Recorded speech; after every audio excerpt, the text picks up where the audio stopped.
لوط علیہ الصلوۃ والسلام ظاہر ہے پیغمبر سے زیادہ کون غیرت مند ہوتا ہے. ان کو یہ تھا کہ میری عزت ہے, یہ مہمان کس کی عزت ہے؟ میری عزت ہے. تو جب ان کو پتہ ہی نہیں تھا کہ یہ فرشتے ہیں اور یہ سب چیزیں پہلے سے جانتے ہیں. وہ تو سمجھ رہے ہیں نون پرسن ہے, مسافر جیسے کسی کے گھر میں رات کو پناہ لے لیتا ہے, تو یہ بھی آ گئے. تو شہر والوں جب جمع ہو گئے نا, ان کے گھر کے باہر گھیراؤ کر لیا. کیسے بدبخت لوگ تھے آپ دیکھو.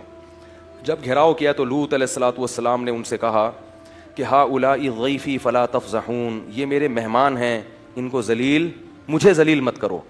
کیونکہ ان کی ذلت کس کی ذلت ہے؟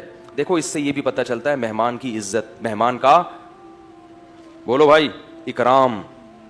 غیرت مند لوگ کرتے ہیں مہمان کا اکرام, کہ اس کی بے عزتی کر دینا گھر سے باہر لے جا کے, جب تک ہمارے گھر میں ہے بے عزتی پر کیا ہے, پابندی ہے. تو فلا تفضحون, مجھے ذلیل مت کرو. تو وہ کیا کہتے ہیں قوم جواب میں, اولم ننہک عن العالمین, ہم نے کہا نہیں تھا کہ آپ اپنے گھر میں کسی کو گھسنے مت دو. آپ کو جب ہماری عادت کا پتہ ہے تو آپ کو ان کو گھر میں داخل ہی نہیں کرنا چاہیے تھا.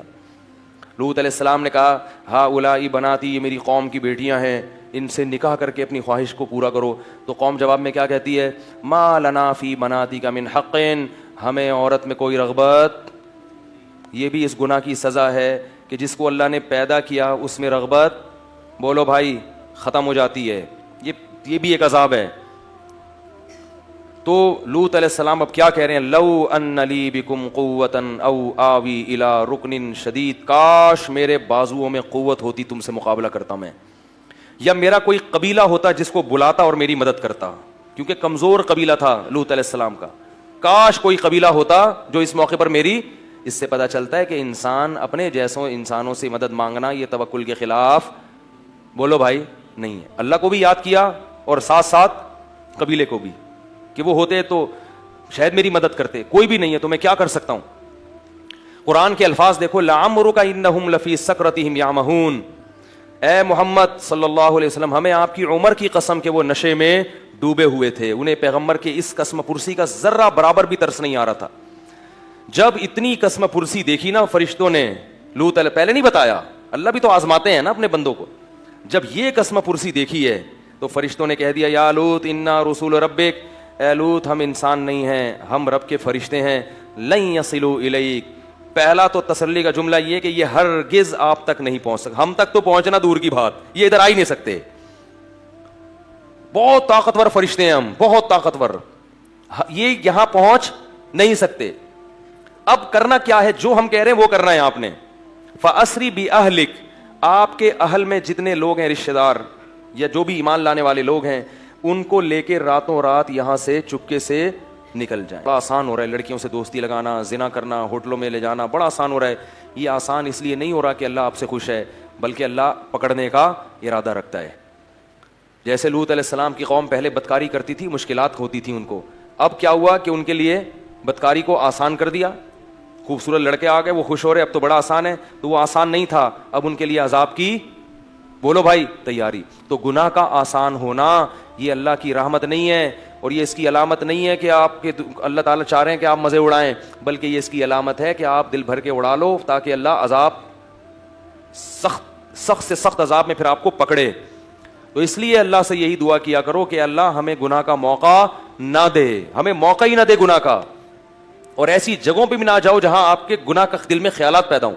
ایک آدمی نے فلم دیکھنے سے توبہ کی, سینما گھر میں عادت تھی, وہ مجھے کہہ رہا ہے کہ میں جب بھی وہاں سے گزرتا ہوں میرا دل چاہتا ہے گھس جاؤں سینما میں.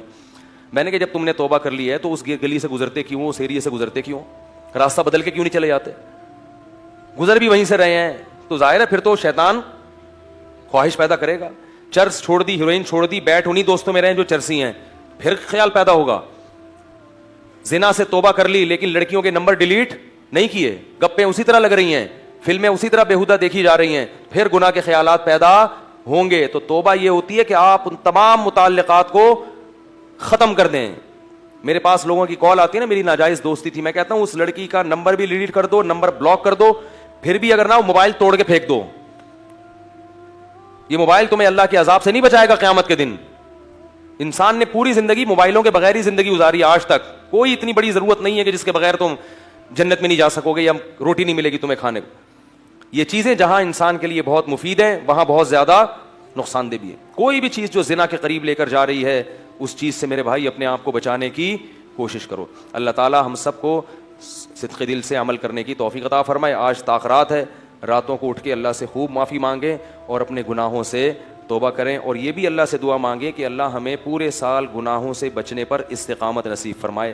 اصل دعا یہ جو لیلۃ القدر کی دعا ہے نا, اللہم انک عفو تحب العفو فاعف عنا, اس کا کیا مطلب ہے؟ اے اللہ تو سراپا معافی ہے, معافی کو پسند کرتا ہے تو ہمیں معاف کر دے. تو معافی کس چیز سے ہوتی ہے؟ غلطیوں سے, گناہ سے ہوتی ہے نا. اب گناہ سے تو ندامت ہے نہیں اور چھوڑنے کا ارادہ نہیں ہے, اور اللہ سے کہہ رہے ہیں معاف کر دے.